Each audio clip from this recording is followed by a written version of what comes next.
I don't know if I can handle it. I don't know if I can actually do this video today. Like, I'm just not in the headspace for it. It is like, oh, okay, I am freaking out right now. It's okay, breathe. Breathe in. Hold out.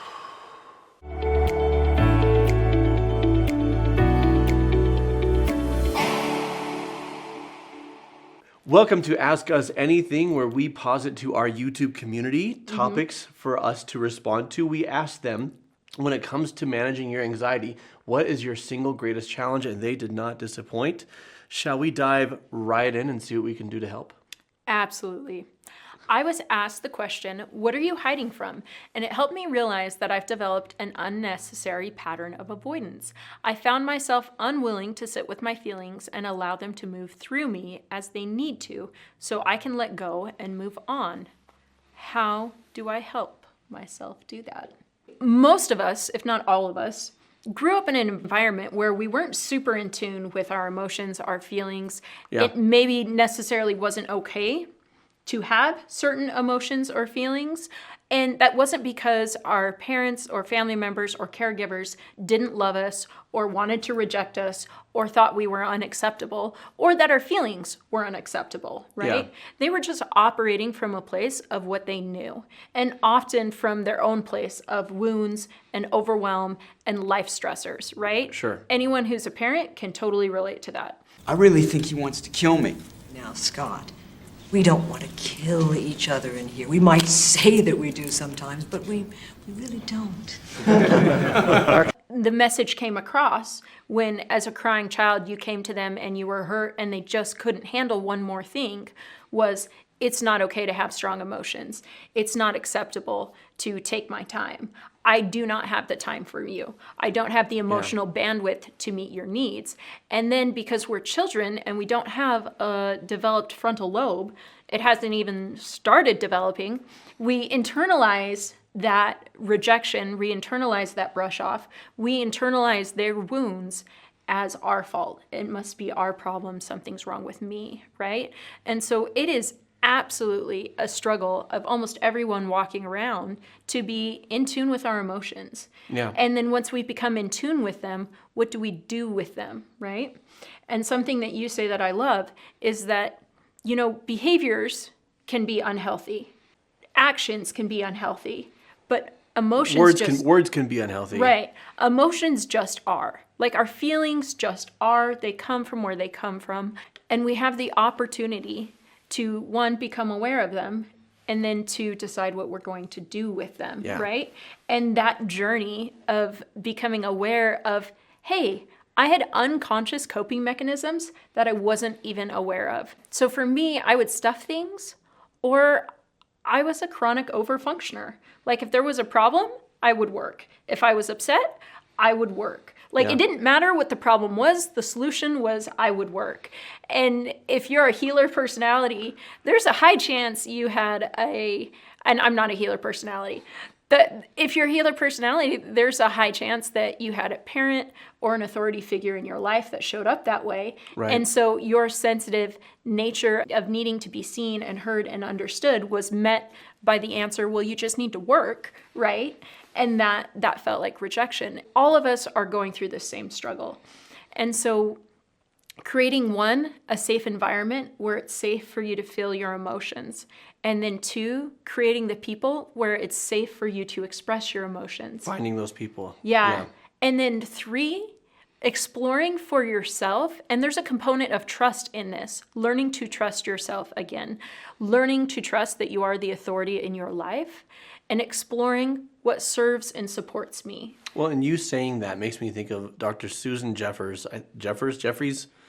I don't know. I've heard it both ways. But in her book, Feel the Fear and Do It Anyways, she talks about all of our fears. Every fear you could possibly have boils down to one terrifying thought, which is, I can't handle this. Right? No matter what it is, what we're truly afraid of is that we're not up to the challenge of handling whatever it is. And maybe that was because we experienced something like that in childhood and we truly couldn't handle it. Right. We didn't have the skills to. We weren't developed enough to.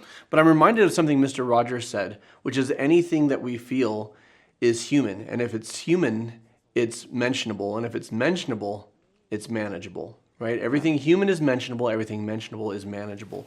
We need to get into the headspace of I'll handle it. And if I don't know how to handle it, there are resources for me to learn. And this has been one of my biggest hurdles to get over, is feeling incompetent and feeling incapable on a foundational level, that there are things I can't learn to do. And it's not true. Right? I can learn to do anything. Does it mean that there may be people who do it better than me? Sure, but can I be competent at anything I put my mind to? Yes. And I can overcome my fears by being prepared. So for example, Alicia asked me to hook up the gas stove in our kitchen when we moved into a new house. And normally, because it's a house project and she's got a background in construction and architecture and all these things, if it's a house project, it's an Alicia thing. That's her purview. Or a car project. Or a car, or anything mechanical, right? And you asked me to do it, and I said, I don't know how. And you said, look it up on YouTube. And I'm like, oh, okay. You heard of it? I've heard it, yes, I have. Ouch. I looked it up on YouTube, and sure enough, there's a video that walked me right through it. And more things, I'm just like, there's probably a YouTube video for that. And you could teach yourself so many things. Well, and it was a false belief that came from some point earlier in your life, and maybe you don't remember exactly where, that you were not capable of doing certain types of things, or that you were bad at them. We avoid because we feel like we can't handle it. And I'm here to testify to you folks, you can. And if you can't today, you can learn how. You can lean into resources and get it figured out. Resources like our membership site or meeting with one of our counselors. Go to mendedlight.com and get more details. Next. What are some ways to support someone with severe anxiety? I don't understand it, and it can be a challenge for me to not get frustrated with a loved one when normal things seem completely out of their reach. I know that is harsh, and I don't want to be. I love this question. That's why I included it. It reminds me, anxiety and depression are very similar, and that's why they're often linked together. I like to use an example when it comes to depression of, can you eat a bowl of cereal? Everyone says yes. Can you eat a bowl of cereal if I strap 30-pound weights to your arms? Suddenly that's a different question, right? It's a major struggle. And someone who has that major struggle could see somebody else eating a bowl of cereal and say, they can eat a bowl of cereal. What's wrong with me? No one would say that because it's obvious. No, it's not about the bowl of cereal, it's about the weight. But when it comes to our mind, we're not as quick to acknowledge that as valid and real. Depression, anxiety are very real weights. They can make what seem like small tasks for somebody else seem like mountains to climb for those who are dealing with this. When you're talking about someone in your life who wrestles with anxiety, educate yourself about what anxiety is, what it feels like. Read books, listen to podcasts, or easiest thing yet, just ask your loved one to describe their experience and listen without judgment. Listen to understand, not to correct. Once you have a better understanding of what that experience is like, it's easier to treat it and approach it with compassion. That was beautiful. Yeah, it was. I'm beautiful. Aww. No, not take your eyes off of her, on me, right here. Why does it feel like when I'm very anxious, I'm right back to where I started, and any progress I made with anxiety is just gone? I think this is true of almost any struggle. It could be anxiety, it could be depression, it could be trauma. Like in our relationship, we've been making a lot of progress, and I especially the past few years, but there can be times where I'll say or do something or fail to say or do something, and it brings you right back. Right. And it feels like, in that moment, it feels like no progress has been made, right? This is Groundhog's Day, and life is never going to change. It's going to be cold, it's going to be gray, and it's going to last you for the rest of your life. And so what we need to recognize is when we are triggered, the emotions come up as if we were back in the traumatic experience. Yeah. And it's the same thing with anxiety. And so you actually have made progress, but in that exact moment, you feel the panic settling in, you feel the anxiety settling in. It feels like it's all just flushed down the toilet. You need to look at the aggregate.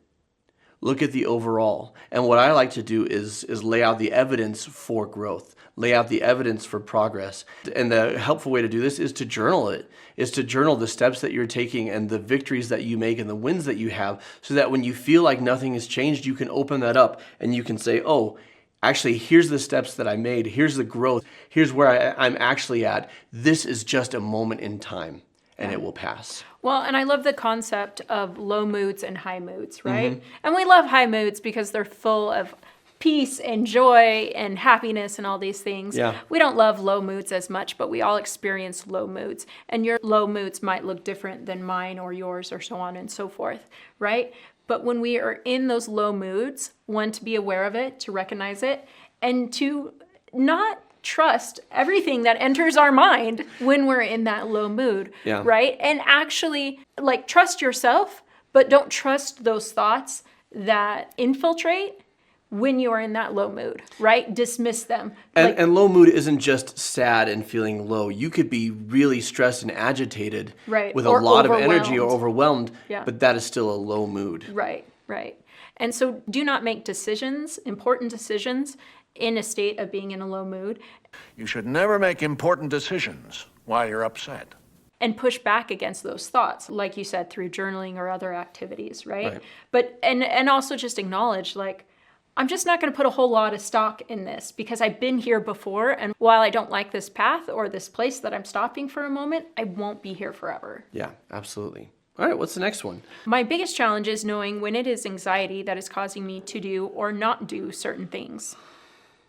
Okay, anxiety is fear dialed up especially high, right? Or stress dialed up especially high. Because how do you know it's anxiety? You're likely having some sort of anxiety symptoms, right? Your pounding heart, your accelerated breathing, your muscle tension, feeling like the world is closing in on you, feeling like it's hopeless, feeling like nothing is ever going to work out, right? All of these dark thoughts and these physical symptoms. The panic. That's how you know it's anxiety, that if you're making a decision from that physiological and psychological state, that's anxiety. But what if we dial it back so that you're not feeling all of that physically, but it's fear, right? It's a very similar thing. It's just part of a spectrum. How do you know if you're making fear-based decisions? I would say if you're catastrophizing, if you're looking at worst case scenarios and treating them like they're certainties. I would also say if you're living in a headspace, if you do a check of the words, I can't do this, and it feels true to you, then you're probably making a decision based on fear or anxiety. Well, and even asking yourself that question. I mean, anxiety is not something I have struggled with most of my life. It is something that, interestingly enough, I have started to struggle with the past couple years.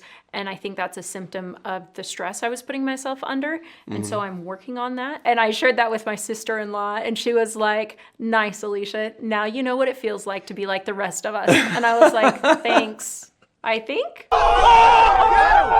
I could see her saying that. Anyways, we have a good relationship. As I become aware of this anxiety that it was not something I had ever related to previously in my life, I would ask myself that question, like, am I making this decision from a place of anxiety, or am I making this decision from a place of fear? Right. And maybe I wasn't even fully making a decision. Maybe I was just on a thought process, right?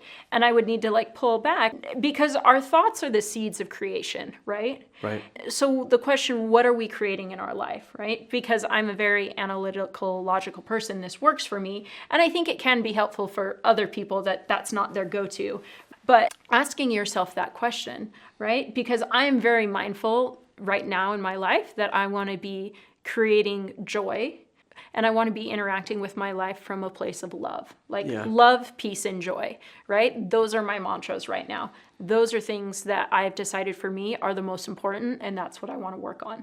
And so when I ask myself, am I living from a place of fear right now? Am I making a decision from a place of fear right now? That's like a red flag. That's like, oh, I'm creating something in my life that's not serving me. And instead of being victimized by that fear, I go, okay, I recognize where I'm at. I look around, check my emotional surroundings, and I say, what can I do differently, right? And a lot of times I create that anxiety in my life by putting too much on my plate. Yeah. Right? And so for me, a lot of times the solution is slowing down, taking time for myself, taking things off of my plate, those kinds of things. I don't know what's creating anxiety in your life for you, right? But being aware, this is where I'm at right now. Is this what I want to be creating? How can I create something different? Yeah, absolutely. And I think that is the process for working through this. So here's our question for all of you watching. Is this working for you? Is this a good thing? If you Should we do it some more? Should we do it some more? What questions would you like us to answer about anxiety? What's your single greatest challenge? And if you'd like a guarantee that we will answer your question and deep dive even further than we do here, and you'd like to interact with us actually live, you can sign up for our membership site where we have live hour-long monthly Q&As and really hit it hard with our members. You can also meet with a member of our clinical team who can help you if you're struggling with anxiety, depression, or trauma. Go to mendedlight.com for information about all of this. If you're digging these, check out the full playlist. Going to pop up at the end. Until next time, folks, keep shining. We need your light. Yeah, we do. We do.